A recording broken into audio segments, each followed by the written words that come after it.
What's up, everybody? Welcome back to the channel. Today we're working on a 2015 3500 Silverado Duramax, and what we're going to actually be doing, we're going to be doing steering components on this. We're doing a pitman arm, idler arm, and inner and outer tie rods. And the way we're going to do this, it actually states that you're supposed to pull the steering box off to do all this, but we're not going to take it off completely. What we're actually going to do is, and if it looks a little different, I'm on my phone right now filming because I'm actually transferring some videos from my GoPro at the moment. But here are your power steering box mounting bolts, those three right there. We're going to take the bottom two off, leave the top one on, just loosen it up so we can move it a little bit so we can get the pitman arm puller inside there to actually pull it off. And then I'm just going to pull the center link out with the pitman arm, idler arm, and inner and outer tie rods all completely attached to it, and that way we can just knock everything off in one piece, and we can make sure that our inner and outer tie rods are actually at the right length. You know, we can adjust them from there, and we don't even have to worry about it because I'll leave the tie rods completed and we can just make them the same length that they are already, so we don't have to worry about getting the alignment out too much. But we did get the Moog on everything. I'll go ahead and show you part numbers. I think the inner tie rods are the same. EV800935, and there's your outer tie rod, ES800901. I think they're the same. Yep. Then there's your idler arm, K400018, and pitman arm is K440019. So what I'm going to do first, I'm going to actually jack these up, the tires up on the front, go ahead and take the tires off and break the outer tie rod loose from the knuckles. That way they're loose, and then I'll go ahead and take my idler arm off, and then we'll start doing the pitman arm. But I'm going to do the passenger side first, just because the only thing that's over there, I don't have to worry about the power steering box because it's on the driver's side. So let me go ahead and knock that one off on there, and then whenever I get ready to do the driver's side, I'll show you how we take the outer tie rod off. Yep, the tire off, and I've already done the other side. This is the driver's side, and I do have a jack stand under the car, or truck, and I'm doing that just because these trucks are pretty heavy and we don't want it to fall on us. So here's your tie rod end, your outer one. We're just going to take this nut off right here. This is a 21 on mine.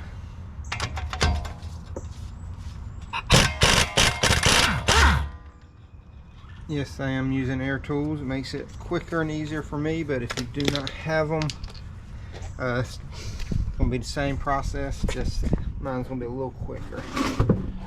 Believe me, I used to do everything with hand tools, and once I got an air compressor and the electric tools, it does make things quicker and easier, but you do not have to have them to do this job. Now we're going to tap on the knuckle right here, and we're going to knock this ball joint out right here. I'm going to use a hammer.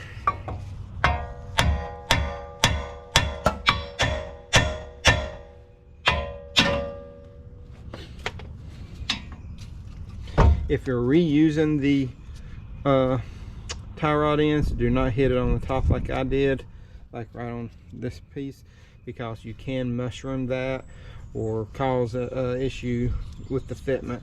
But if you're not reusing it and you're changing them like I am, it doesn't make a real big difference. Alright, so now we're going to leave this right here jacked up on this side. We're not going to put the tire back on because we do have to get inside of here for the box over here, the steering box, and those are 24 millimeters if I remember correctly. And we're going to actually take those off on the bottom two, and then the upper one we're going to leave on like I was stating before. And this bottom back one right here is going to be the hardest one to get to because of the sway bar. So but what I'm going to do is actually jack up the control arm to get it up over top of that a little bit, and then we can get to it pretty easy with a impact gun.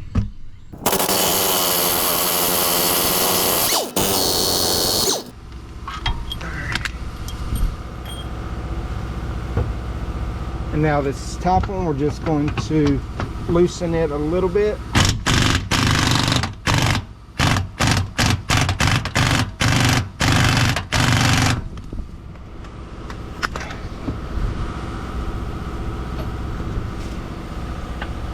Now the power steering box should be loose, and what I'm going to actually do is I'm going to probably hook the tie rod back up a little bit. Yep, sorry, I didn't mean to knock y'all around. I'm gonna hook the tie rod back up and put a little bit of threads on there, just because I want the tension of the knuckle to help me take the nut off of the pitman arm. I'm under the truck now, and I did take the sway bar off, and the way we did that was there's just two sway bar end lengths. They use 15mm nut and a head bolt, and on each side it goes through the actual control arm right there. You see where that hole is? There's one on each side, and then there's two 10mm on each side as well that holds the actual sway bar to the frame. I did that because I did not have enough room to actually get my pipe wrench on here, because my crescent wrench isn't quite big enough to do it. I mean, it's probably off by like 3mm. So I'm just going to use my pipe wrench, plus it's got a smaller end, and I'll put a cheater bar on it. So we got that on there, and up in there you can see it's in there pretty snug. So I'm going to go get a cheater bar, and then we're going to try to remove this. First I'm going to try to do it by hand, just because I'm already underneath here. I decided to try that. Oh, okay, that ain't good. The whole thing's moving already. Yeah, this thing is super loose.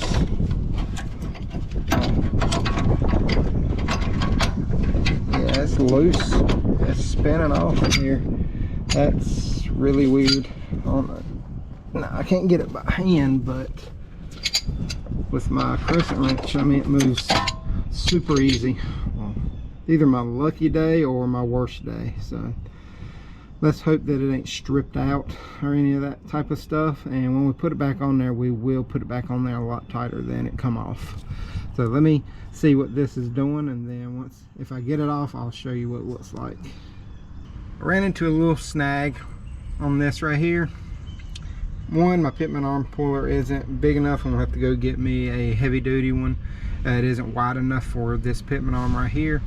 But another thing I wanted to show y'all was I did have to take the bolts out completely, and I took the main nut off of the center link to the control pitman arm. That is a 24mm, and I just used a pickle fork and knocked it loose from the center link. And now I'm taking the actual idler off, and I'm gonna have to do the same thing. I was hoping I'd be able to pull it off as one whole unit, but there's just not enough room in here to do it. So let me take you to the idler, and I'll show you what everything is. The idler is right here on the passenger side. The bolts right here, they do have nuts on the back. The nuts are 24, the bolt heads are actually 18s, and then the main nut that attaches to the center link is a 24 as well. And I've already took this lower one right here out. That's what your bolt looks like. And now we just got to do the upper one, and once I knock it loose, I'm gonna do the same thing with a pickle fork, knock it loose from the center link, and then I'll take the upper one off. That right there will keep it rigid enough to do that. But I just wanted to let y'all know, you know, everything doesn't go as planned, because I need to pull the gearbox forward a little bit, and I can't do that with it attached to the center link. So I figured, why not go ahead and do it this way, just to get the center link out, and it'll make everything a little bit easier with the room it'll give me. Here's our center link with the tie rod still attached to it, and there's your idler right there. Probably can't get this to do it with one hand, but there's some up and down play on the actual knuckle part right here, and this right here is pretty loose. If I can do it, I mean, okay, I if y'all can hear that. But some play in there, and that right there moves really easy. And most of the time I notice that those right there, they got a little bit of tension on them, and that right there has almost no tension at all. And like I said, my pitman arm puller does not go around this thing. I'm gonna have to order one real quick and get it coming. But there is the end of it, and I do have it pulled back enough to where I can get a pitman arm puller on there. Like I said, I just had to take the center link out just to get it to come back enough, because the center link was hitting this front cross member and wasn't letting it come back enough to do it. And I think it was hitting that little tab right there, to be honest.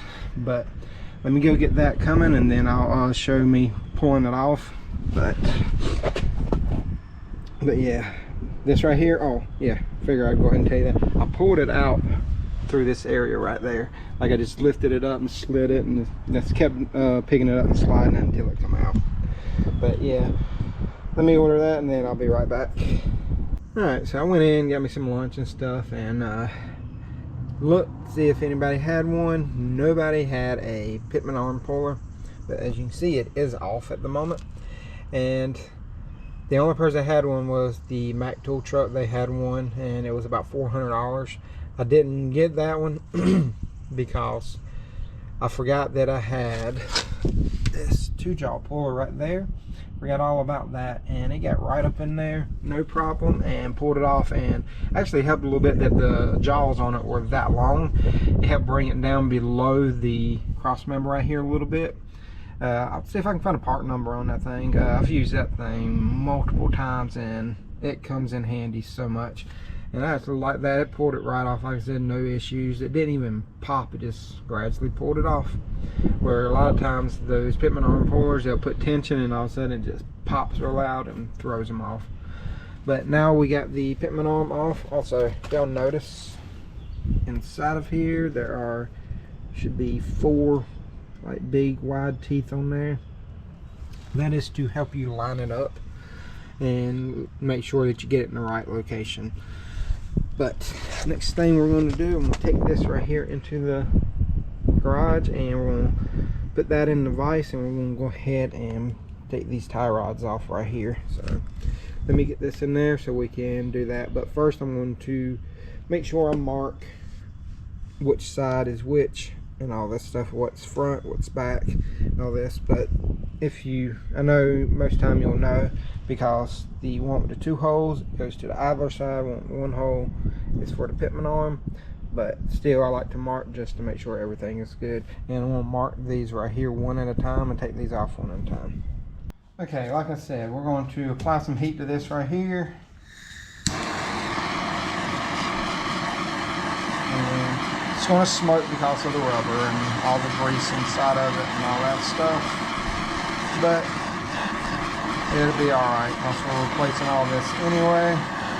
But we're just going to heat it up a little bit. And then once we get it pretty warm, I'm going to spray some of this right here in there.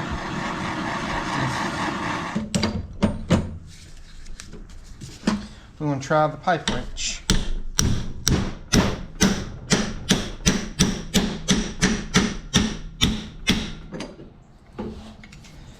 And that right there is why I think a good pipe wrench comes in handy. Oh God. Yeah, she is pretty crusty.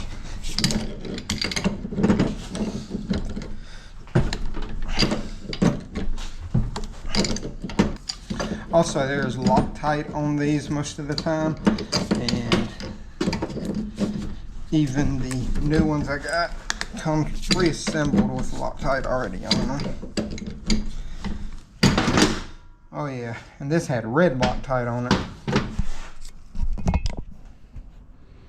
Look at all that. So I'm going to have to clean all that up. I'm going to heat it up a little bit more on the inside to try to get all this out, because heat will dissipate the Loctite and melt it out. Okay, so the way we're going to do this, I just threaded the tie rod in onto the inner tie rod. Make sure you put the nut on first that comes with it. And the way I'm going to do this is, I don't have the zerk fitting in the end of it yet. So I'm just going to use that as a centering point, put the old one up to it like that, bring these together, and I'm just using this chisel right here because it does have a straight edge, and we're going to bring it up until these threads right here are the same. I'm just going to screw it in until they are even with each other, and that right there should locate where the original alignment was, just until he can go and get a new alignment done on these. So I'm just going to thread this in until, like I said, until those right there are even with each other, because the center of them should be the same, because the zerk fittings are normally in the center, and that will align the actual ball joint portion of these. And then I will use this nut right here and lock down the tie rod so it doesn't move. So let me line these up real quick, and then I'll show you what it looks like whenever I get finished. Okay, so got it tightened down. I just used the crescent wrench, tighten it down. You can't really torque these down that in this position like that too great. If we were using our tie rod tool, you probably could do it, but like I said, it still would be a little bit harder to do it just because of the way that the shape. But we got this one in, all we gotta do is just rinse and repeat on the opposite side. So I'm gonna go ahead and change that one, do the exact same thing I just did with this one. I'll put the zerk fitting in here, and then I'll put some grease in with my grease gun. Now we're going to put the pitman arm back on. Like I said, if you look, there are some wider teeth right here. Also, do not forget to put this little rubber bushing isolator right here back up against there, because that does help keep dirt and debris off of the teeth and out of the gearbox, and it helps keep the grease right here clean as well. So we're going to stick this up in there, and just remember that it goes in with it facing down like that. So we're going to pull the gearbox up a little bit, just enough to get it to sit back in there. I'm going to put it in from the front of this cross member, tilt it down and lift it up into place and line up the teeth. But like I said, I'm going to put this on first, and then once I get them in there and get it pretty much started, I'll put the nut and the washer on here. Just remember, do not forget that washer, and that is your lock washer. It keeps tension on the nut. So let me get it started up in here, and then once I get it started and we get ready to tighten it down, I will bring y'all back and show you what that looks like. Here we have the pitman arm on there. We got the pipe wrench on it as well, and I'm just using this cheater bar right here to tighten it up. And I did put the bolts back in the steering box because that way it will hold it. I didn't torque them down, I just ran them all the way down with my ratchet and just put a little bit of tension on them just to keep it in place so it doesn't move on me. And yeah, try to get a little bit more. I've already tightened it up a little bit like this. I just wanted to do the final little bit for y'all, show y'all how I did it. Now there were no covers underneath here on this one. Most of the time it should have two covers on it. You'll have one in the back and one on the front. They're just like debris shields. But we got the pitman arm on here now. Oh yeah, and they're held in with 15mm bolts. Should be about 9 or 10 of them. But we got pitman arm on now. Now all I gotta do is put the idler on, and I'm gonna stick it up in there, and you should be able to move it a little bit to get it to maneuver, and then we'll slide the bolts in, and once I get it on, I'll show you what it looks like, and I'll let you know what the torque is. All right, so we have the pitman arm on, we got the idler arm on. The idler arm to frame bolts torqued to 122 foot-pounds. Then the idler to the center link torques to 92. The pitman arm to center link torques to 92. The outer tie rods to knuckle, they torque to 92. And then the power steering box, the bolts that hold it to the frame, torque to 92. So pretty much everything torques to 92 except for the idler to the frame, and then the pitman arm like 48mm nut, that actually is supposed to torque to 273 foot-pounds, which I put a good bit of torque on it. It's just that is a hard area to torque right, so just make sure you get it in there pretty much as tight as you can if you have a crescent wrench or pipe wrench or something. But I'm about to torque down the gearbox bolts now. Like I said, that's 92. Then once I finish with that, all I have to do is put on the sway bar, and everything else will be done except for putting grease and everything. I like to wait till I get all the stuff on, then put grease on there, because that way you're not overfilling these, and whenever you tighten them down it can bust the boots or push the grease out of the boot. So just wait till you have everything put on before you grease everything. But I'm gonna torque these down once I get the sway bar on. The little 10 millimeters right here, they torque to 28.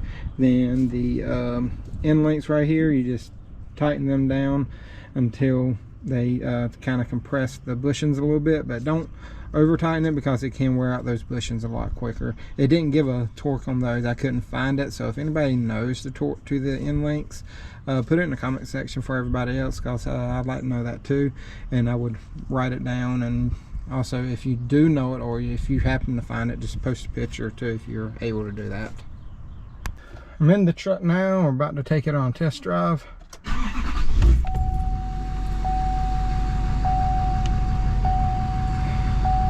By the way, it's got 186,448 miles on this truck.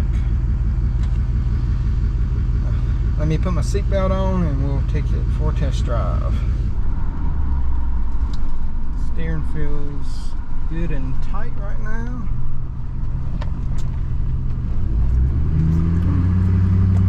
Like inner tie rods were the worst. They were really bad.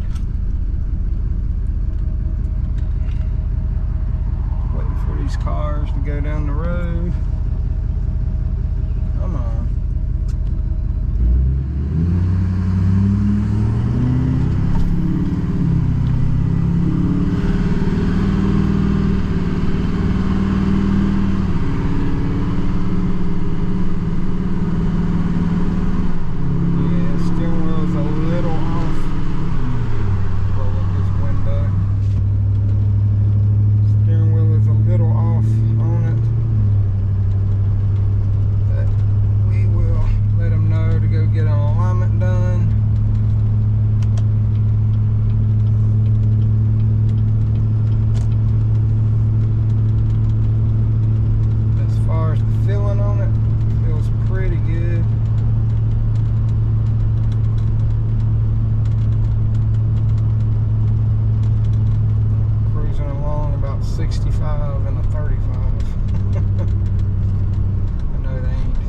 Ideal,